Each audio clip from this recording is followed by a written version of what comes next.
Welcome to another edition of the KTTH Roundtable, where Bryan Suits and I talk about things around a literal round table. What do you got? Well, I can't figure out if this is a giant conspiracy or if it comes from an actual place of concern for citizens, but I can already tell you it doesn't come from that place. yeah, Seattle is about to expand. There's already a whole bunch of, I brought visual aids, no turn on red. You know, they're taking away our God-given right west of the Mississippi to take a free right. And Seattle's going to expand this throughout downtown Seattle. They're going to take away flashing reds, and they're going to put real stoplights, and you can't take a free right. So this is going to be, $120 a pop with photo radar or photo thingy at the intersection. Seattle says this is because of the spike in car versus pedestrian accidents and the whole thing. Okay, well, it's also the spike in earbuds.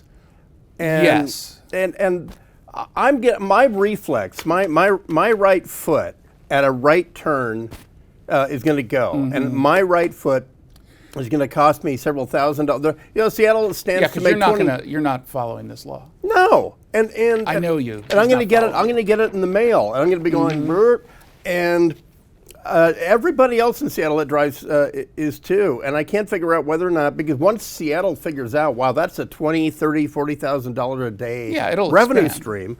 Yeah, and I mean, I get it. Seattle's smarting because the Seattle PD Ford Explorer responding with lights but no siren hit a college student on Mercer a couple months ago, but she was wearing earbuds. Yeah, so there's two issues, though, because I agree with you there, right? So there's the pedestrian aspect of this, and let's be honest, pedestrians don't always pay attention, the same like bicyclists. But also at the same time, the infrastructure that they have created downtown by Seattle Department of Transportation, with all these bike-only lanes that are in weird positions, and they've made it more difficult to drive and walk. So this was almost by design. And of course, they say that this is in the name of safety, while at the same time talking about the virtues of saving the environment. Well, that means you're just going to have more cars idling, more cars in traffic. It's going to be a total nightmare. There are those who believe that the giant conspiracy is that the West Coast is trying to turn into, bicycletopia, and it's you couldn't be more bike friendly than Seattle is right now.